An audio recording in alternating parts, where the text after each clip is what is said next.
Hari ini berbakti bersama dengan kita paguyuban Tagalaya Amserius Ambon Sierra Lease yang berkenan mengisi pujian dan mempersembahkan tari-tarian. Tagalaya dalam bahasa Maluku artinya bakul, tempat menaruh bibit, tempat menaruh hasil kebun, atau tempat menaruh hasil panen. Isinya bisa beragam, melambangkan suatu persekutuan yang berisi orang-orang dengan aneka ragam latar belakang yang ada. Dalam beberapa kondisi, tidak semua isi bakul itu sempurna. Ada bibit yang baik, tapi bisa jadi ada juga bibit yang kurang baik. Ikut tercampur di dalam Tagalaya. Ibarat dunia, Tagalaya menampung semuanya. Ada yang sempurna, ada yang kurang sempurna. Bahkan ada yang baik dan ada juga yang jahat. Di dalam Tagalaya, dalam dunia ciptaan Tuhan. Karena itu saudara yang terkasih dalam Kristus, kalau kita bicara soal baik dan jahat, itu sama dengan kita bicara soal warna putih dan hitam. Dua warna ini seolah mewakili warna kebaikan dan warna kejahatan. Maka percayalah saudara-saudari, selama kita masih hidup di dunia ini, kita tidak hanya akan berjumpa dengan kebaikan, tapi kita juga diperkenankan untuk berjumpa dengan kejahatan. Selama masa pengembaraan di dunia ini, seberapapun singkat atau panjangnya, Tuhan akan mengizinkan kita bukan hanya sekedar berjumpa dengan orang-orang baik, tapi jika Tuhan berkenan, Dia juga memungkinkan kita untuk berjumpa dengan orang-orang jahat, supaya kita belajar mengenal lebih sempurna mana kebaikan yang sesungguhnya dan mana kebaikan yang hanya sekedar topeng. Maka menarik perenungan kita pagi ini berbicara tentang dua hal yang kontras, tentang masing-masing yang sesungguhnya memiliki kuasa untuk mengalahkan satu dengan yang lain, yaitu kebaikan dan kejahatan. Saudara, kalau kebaikan punya kuasa untuk mengalahkan kejahatan, maka pertanyaannya berdasarkan teks bacaan kita adalah, kenapa Daud harus melarikan diri dari Saul? Kalau dalam dirinya tidak pernah ada satupun ikhtiar untuk membunuh Saul dan kemudian mengganti posisi Saul menjadi raja Israel, kenapa Daud harus melarikan diri dari Saul? Kalau kebaikan itu punya kuasa untuk mengalahkan kejahatan, maka harusnya Daud keluar dan menghadapi Saul secara jenis. Tapi yang terjadi, dia berpindah-pindah dari satu tempat persembunyian ke tempat persembunyian yang lain. Dari gua dia berpindah ke padang gurun, dari padang gurun dia berpindah ke gunung, hanya untuk menghindari kejaran Saul. Kalau persoalannya ada pada rasa takut mati dalam diri Saul, maka jangan lupa, Daud baru saja mempertaruhkan nyawanya saat menawarkan diri melawan Goliat, raksasa pasukan Filistin. Dan dengan pertolongan Tuhan semesta alam yang dia ucapkan dengan penuh keyakinan di hadapan Goliat. Dia berhasil membangkang Goliat dengan batu umbar yang dilontarkan dengan alih-alih hanya dengan satu kali lempar. Itu pertama. Yang kedua, kalau persoalannya ada pada jumlah pasukan, maka Daud melarikan diri. Saul sang raja, benar, dia punya ribuan pasukan terbaik. Dan rangkaian bacaan dari perikop sebelumnya menyampaikan kepada kita bahwa Daud dia hanya punya 600 orang pengikut. Dan kalau soal jumlah yang menyebabkan Daud melarikan diri dari Saul, kembali pada kisah mengalahkan Goliat.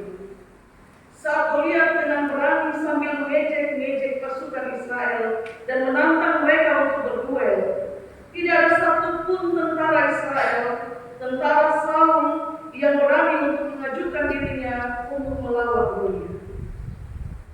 Hari itu Daud disuruh ayahnya untuk pergi ke perkemahan dan mengantar bekal bagi kata-katanya.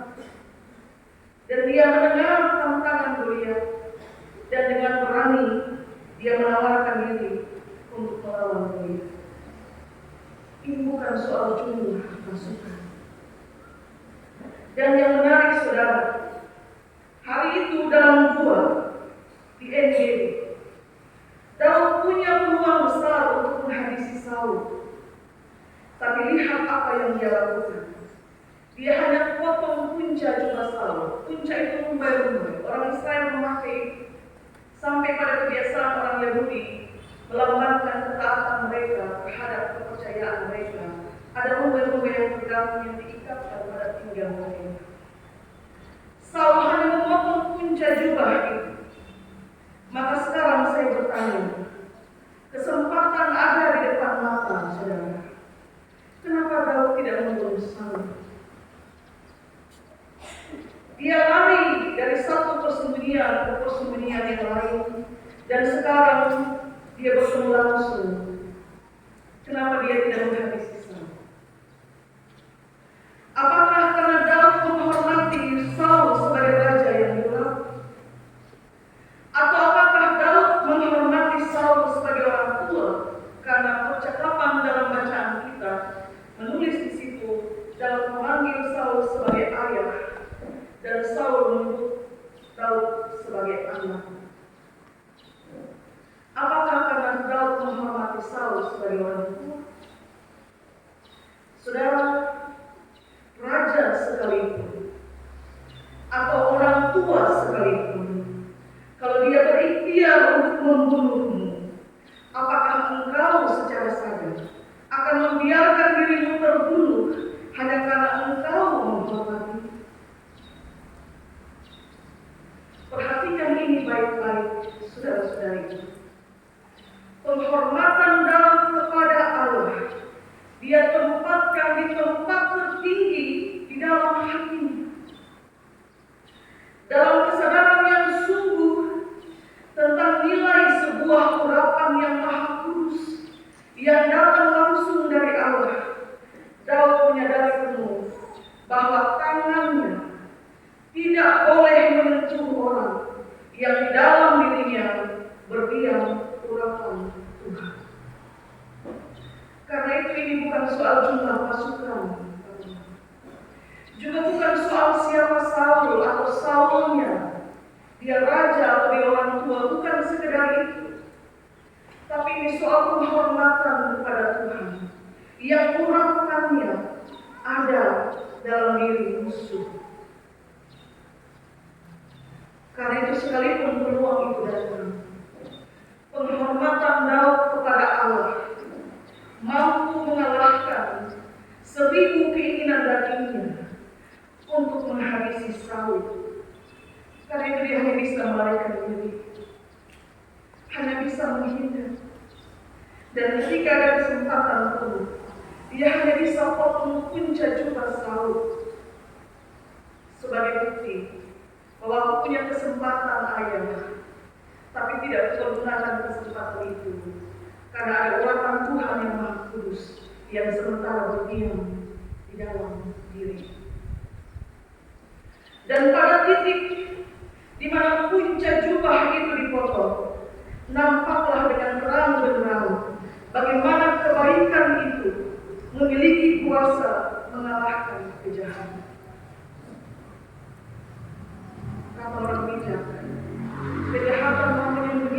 diri sampai kemana, atau menyembunyikan diri dalam bentuk apapun, yang Maha Kuasa akan menampakkan wajah aslinya. Dan ayat 17 kemudian menulis, Saul menangis. Apa yang dia tangisi? Bisa jadi dia menangisi keselamatannya. Bisa jadi. Kenapa? Kenapa dia harus menangisi keselamatannya? Saudara perhatikan. Hari itu dia pergi cari Daud ke Engedi dengan bawa 3.000 pasukan, 3.000 orang pilihan, orang-orang terbaik dari antara orang Israel. Dan Daud hanya punya 600 orang pilihan. Dari sisi angka, pasukan Daud hanya 20% dibandingkan pasukan Saul. Maka di atas kertas, Saul pasti bisa menangkap Daud, karena dia cuma 20% dari kekuatan yang dia bawa. Tapi lihat bagaimana Tuhan bekerja melebihi angka dan melebihi hitung-hitungan manusia. Masuk ke dalam gua untuk buang hajat. Saul masuk sendiri hari itu, dan lihat saudara, tidak ada satu orang pun pasukan terbaiknya yang ikut menemani dia. Apa artinya itu? Artinya begini, saudara. Musuhmu, dia dapat memperlengkapi dirinya dengan ribuan hal terbaik yang dia punya. Dia dapat memperlengkapi dirinya dengan semua ribuan hal terbaik yang dia punya, untuk datang menjatuhkan, untuk datang merendahkan, untuk datang menghancurkan. Tapi kalau Tuhan sudah berkenan kepadamu, Dia akan bawa sendiri musuh itu ke hadapanmu, dan engkau bertemu dengan dia langsung, muka dengan muka. Kalau Tuhan berkenan, maka kalau urapan Tuhan tidak ada dalam diri Saul, hari itu saya percaya Saul tidak akan pernah keluar dari dalam gua dalam keadaan masih bernyata. Ini jadi pelajaran untuk kita, Bapak-Bapak, saudara-saudari sekalian. Kadang-kadang kita juga terlalu anggap remeh orang. Saya punya jabatan dan dia tidak. Saya punya semua A dari Z dan dia tidak. Saya orang tua dan dia anak kecil, maka sudah pasti dia akan tunduk kepada saya, karena di atas kertas saya lebih dari dia. Tapi kita lupa bahwa bisa jadi orang menghargai kita, orang menghormati kita, karena pertama-tama dia menghormati Tuhan yang menaruh nafasnya dalam diri kita. Dan bukan karena kita dengan semua kelebihan kita. Warna hitam dan putih akan selalu ada dalam dunia ini, akan selalu ada, dan kita akan selalu berjumpa dengan dua warna itu. Entah berjumpa di sekitar itu, ataukah berjumpa dalam diri kita sendiri. Tapi saya ingin bilang kepada saudara pagi ini, saudara harus ingat ini baik-baik, bahwa Tuhan tidak berdiam dalam warna hitam. Dia ada dalam warna putih. Kalau kejahatan itu tampil dengan 3.000 kekuatan, sedangkan kebaikan hanya punya 600 kekuatan. Yakinkan dirimu bahwa 600 itu milikmu. Itu baru milikmu. Tuhan belum campur tangan. Itu baru yang kau punya. Seperti yang selalu kita ucapkan, ini bagian Tuhan. Lebihnya, silakan Tuhan ambil bagian. Maka berhati-hatilah dengan orang yang mengandalkan Tuhan.